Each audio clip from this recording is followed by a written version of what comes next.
To die of freezing in the Arctic is a slow, quiet process. You fall asleep and never wake up. But when a Dutch whaling ship discovered the frozen wreckage of the British galleon Vanguard in 1614, the crew hadn't frozen to death. The galleon was encased in a mountain of solid ice. But inside, the ship had been systematically torched. The crew had barricaded the heavy oak doors from the inside, poured their remaining whale oil over the decks, and burned themselves alive. They chose the most agonizing death possible over the cold. The Dutch captain found only one surviving document, the surgeon's logbook, hidden inside a sealed lead powder keg. The final entry didn't mention starvation or scurvy or the cold. It contained a warning, written in a hand shaking with absolute terror.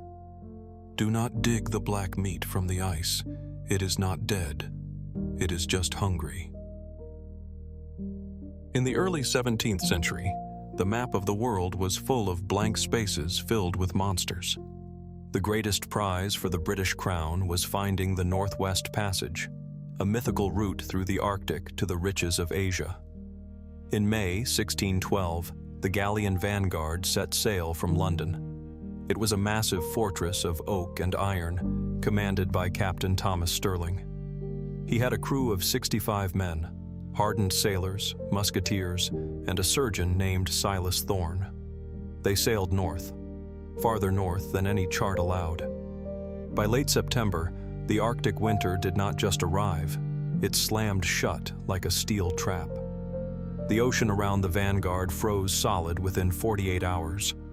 The hull groaned as thousands of tons of ice squeezed the wood. They were trapped, a tiny wooden speck in an endless, blinding white desert. Surgeon Thorne's journal describes the first 2 months. They survived on salted pork and hardtack. But as the perpetual darkness of the polar night set in, the cold began to take its toll. Men lost fingers and toes to frostbite. The ship's interior was a freezing, damp cave. Without fresh meat, scurvy began to rot their gums and loosen their teeth. By December, the rations were nearly gone. Death was a mathematical certainty. But on December 14th, a hunting party searching for polar bears found an anomaly on the ice shelf. It was a massive mound of dark, discolored ice, looming like a black cathedral against the white horizon. Through the clear layers of ice, they could see something colossal frozen inside. It wasn't a bear. It wasn't a whale. It was a mass of dense, black, oily flesh. Captain Stirling, facing the starvation of his crew, made the only logical choice a 17th century commander could make. He ordered his men to take pickaxes and chop the meat out of the ice. They thought God had provided them with a miracle, a leviathan preserved in the cold, ready to save them. Butchering the creature was a nightmare. The flesh blunted their axes. It had a strange, rubbery texture, and it didn't bleed red. It oozed a thick, dark sap that smelled of iron and ozone. They hauled tons of this black meat into the lower hold of the Vanguard. That night, the ship's cook boiled the meat in massive iron cauldrons. The smell permeated the oak walls, a heavy, sweet, metallic scent that made the dogs on board whine and pace nervously. The starving men devoured it. Thorne noted in his journal that the meat was incredibly rich. It generated intense, immediate body heat. The shivering stopped. The men's pale skin flushed red. For a week, the ship was a happy place. The men felt stronger than they had in months. The scurvy reversed. But in 1612, humanity knew nothing about cellular biology. They didn't know that extreme cold doesn't always kill. Sometimes it just puts things to sleep. By the second week of January, the psychological atmosphere on the Vanguard shifted. It started with the silence. Usually, a trapped ship is noisy with complaints, prayers, and arguments. But Thorne noticed the lower decks had become unnervingly quiet. Men stopped playing cards. They stopped talking. They just sat in the dark, staring at the walls, wrapped in thick wool coats. Then came the physical anomalies. Thorne was summoned to the hold to treat a sailor named Higgins, who had crushed his hand between two barrels. When Thorne removed the bloody bandages, he stopped breathing. The crushed bones hadn't healed. The missing tissue had been replaced by a thick, dark, fibrous mass. It pulsed slightly, in a rhythm that did not match Higgins's heartbeat. Higgins didn't complain of pain.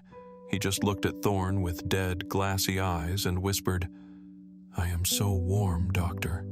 We are all so warm." The paranoia began to spread like the frost on the windows. Men started wearing their heavy scarves and masks even while sleeping, hiding their faces, hiding their necks. They stopped sleeping in groups, because at night, the sound of the ship creaking was joined by a new sound. A wet, tearing sound, like wet leather being stretched, coming from the shadows of the bunks. The men realized they were trapped in a wooden box with people who were no longer completely human.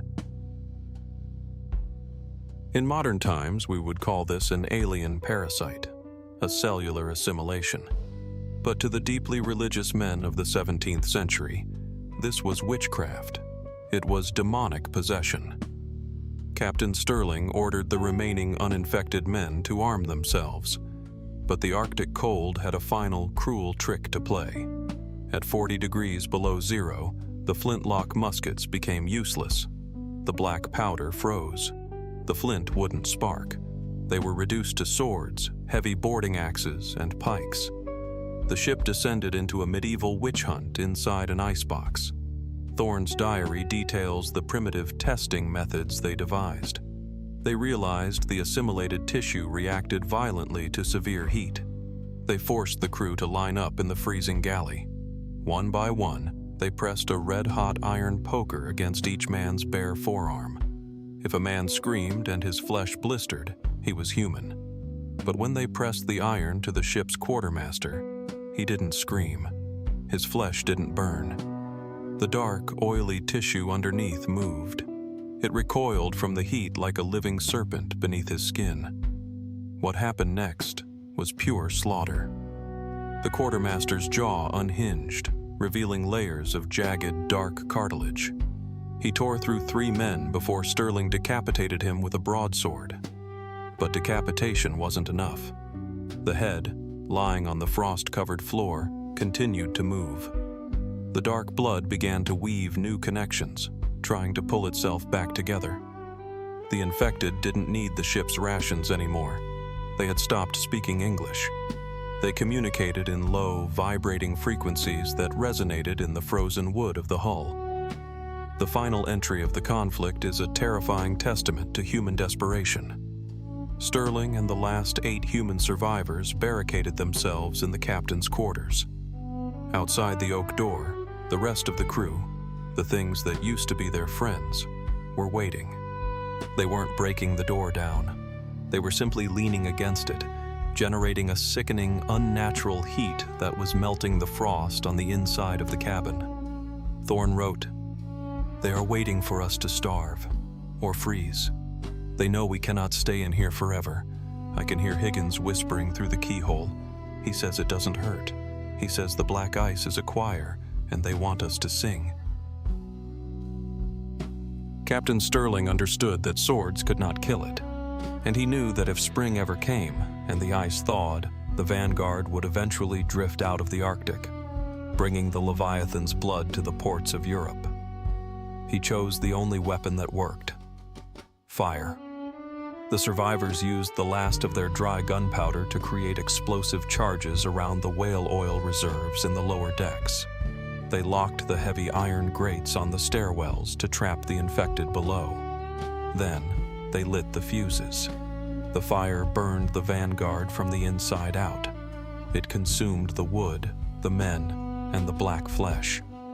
The heat was so intense it partially melted the ice cave around them, before the extreme Arctic winter quickly froze the water back over the charred hull, sealing it in a perfect tomb. In 1614, the Dutch whalers tried to chop into the wreckage, hoping to salvage gold. But when they reached the lower decks, they found the wood was stained deep black, and the smell of ozone was still there. The Dutch captain read Thorne's diary, immediately ordered his men off the ice, and abandoned the site entirely. The exact coordinates of the Vanguard were deliberately left out of the official maritime records.